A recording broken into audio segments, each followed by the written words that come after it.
Oi, meu nome é Lucas Hazen. Esse é o OhioRAAM Show. Mr. Lee é o meu avô e essa é uma entrevista. Hi, my name is Lucas Hazen. This is the OhioRAAM Show, and Mr. Lee is my grandfather.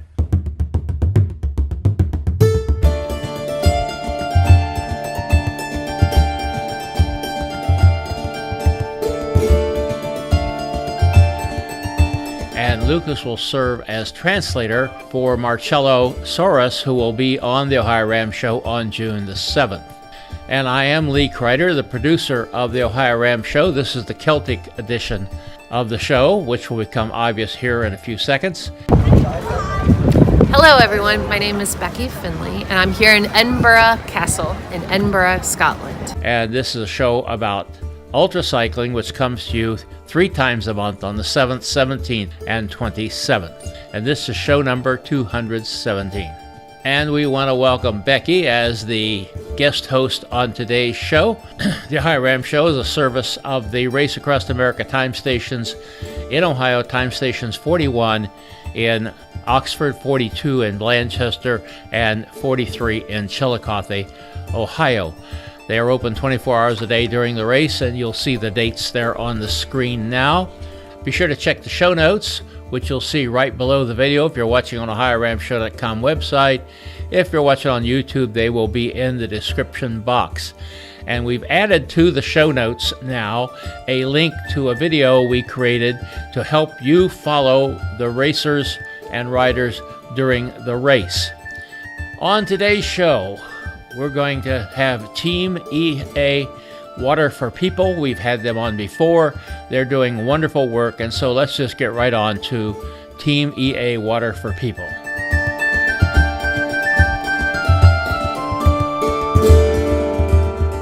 Becky, how are you doing this evening? I'm doing great, Lee. How about you? Well, I've got an allergy. I may have you do more work. Who knows?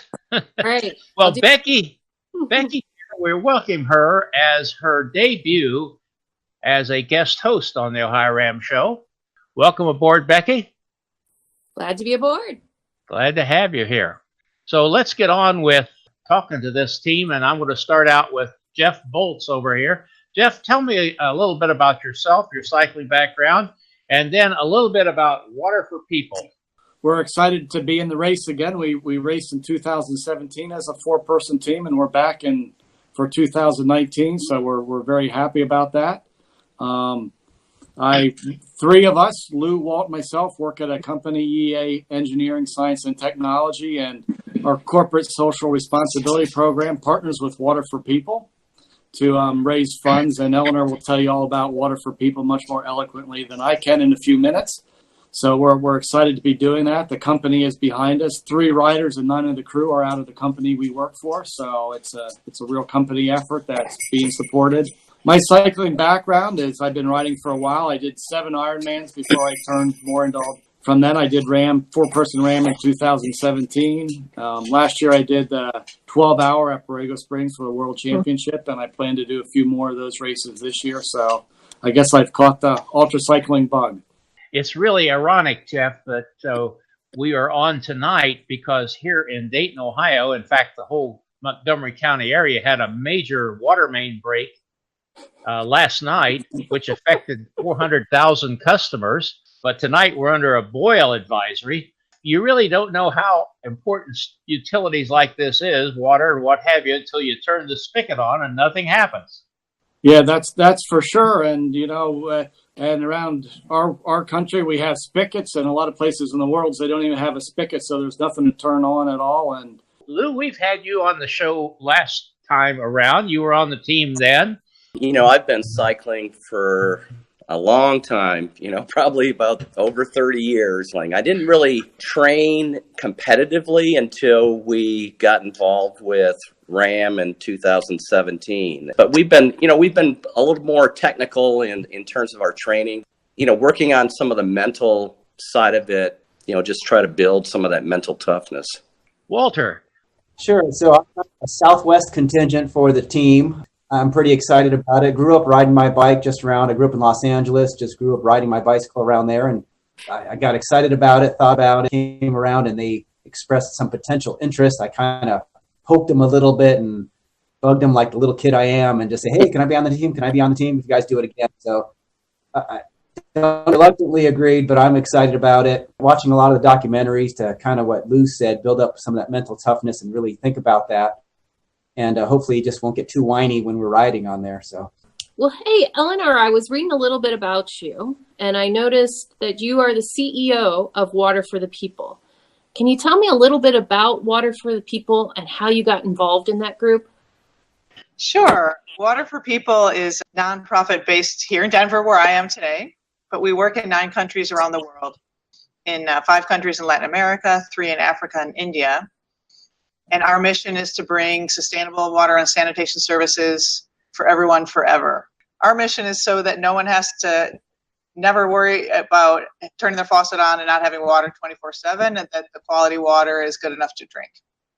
So the thing is, there's still billions of people in the world, 2 billion to be exact, that still don't have that quality of life. So it's building infrastructure, and it's also building those utilities and having the systems in place for operation and maintenance to keep the systems running. And then getting the culture of service. People get a water bill and they pay for it because they want that service in their homes. How did you get involved in this group? I became a civil engineer and really focused on water quality. So my specific area of interest was water treatment, and more specifically wastewater treatment. And I did a couple years in the Peace Corps, and I really saw what happens when you have poor quality water from human contamination. People die from drinking contaminated water. And it had a huge impact in my life. And I thought, wow, I can really use my skills to change the world in this way. And really, we know how to do this. So I want to work in ways that I can actually help use my training and my skills to have improved water quality. But wastewater is much more interesting. It's dirtier and harder. And worked all over the world designing wastewater treatment plants for cities. When this job opened up, I didn't have a grand plan in life to work for a nonprofit, but the job opened up and I said, oh my gosh, that would be my dream job. I'm going to apply for this job. Mm-hmm. I did, and I got it. So I switched from corporate to nonprofit, and just for me, it's really just living out my passion. It's something I always believed in. And that to me is super fulfilling and kind of rounds out my personal passions and my professional. Can you give us a story or an example of one of these water saving things that you guys have done globally? I have lots of stories. I can tell you where I just was recently in Peru. So I first went to the district of Cascas and visited. I typically want to meet some of the community members and then meet with the mayor because we have an agreement with the municipality. And so walked a long way up the hill, and I'd been there 3 years ago. So I walked up to this house, Doña Maritza was her name, in just a few weeks ago. And very end of the line, kind of the last mile, the top of the hill, and she had gotten water at this point. So I got to understand what it meant for her and her family, because they always had to walk down the hill to the creek and back up the hill in buckets of water, and that's a long way down there. And she's like, yeah, but we don't have to do that anymore. So that was really wonderful to have that experience, to understand how that had changed for that family. So that's an example of what happened across the community and across the district of Cascas. So we're now becoming technical advisors to the national regulator because of the success we've had sustaining the services in the rural areas. But I could tell the story for Rwanda, different flavor, of course, but similar, Uganda or Guatemala or any of our 9 countries, about how we work. That's amazing, Eleanor. That's really amazing. Tell me a little bit how you got into biking and into RAM. And so the last year, the summer camp I went to, which was in New Hampshire called Camp Mira Vista, the last year trip is a circumnavigation of Nova Scotia. And so ever since then, I loved cycling and just started cycling again coming here, and then doing a lot of the Colorado rides and meeting more friends and, more of the organized rides in the mountains here. And hey, we've been watching you when you watched us do your little posts, and you post pictures of yourself on your bike, and do you ever race? I said, no, never raced. Well, would you ever consider racing? Because it'd be really cool if you were on the team, because we're raising money for Water for People. And, what if you were part of the team? We could raise more money. And wow, that's a crazy idea. Let me think about it. Okay, I'm in.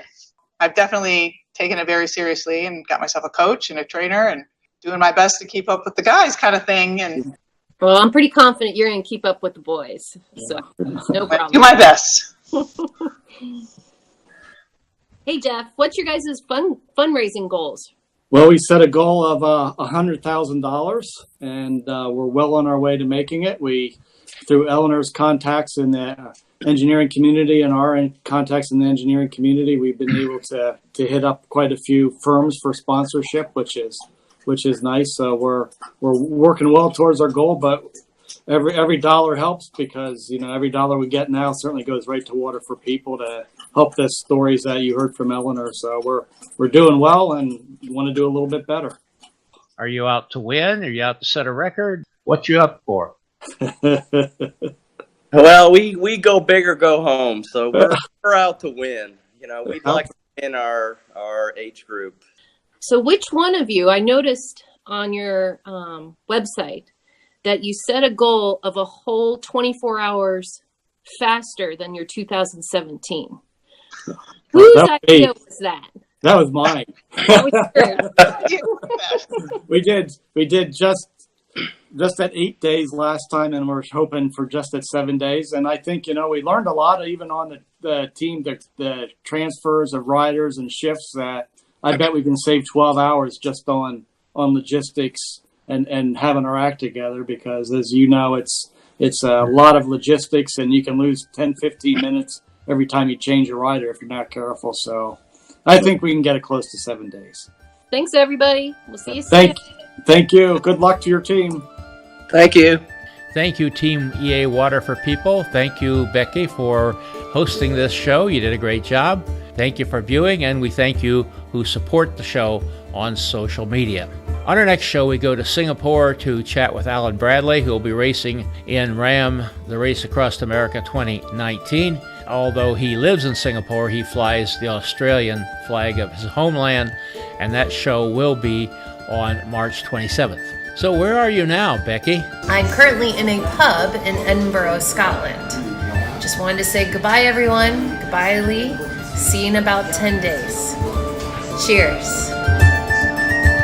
And goodbye to all of you again. Music by Kevin MacLeod.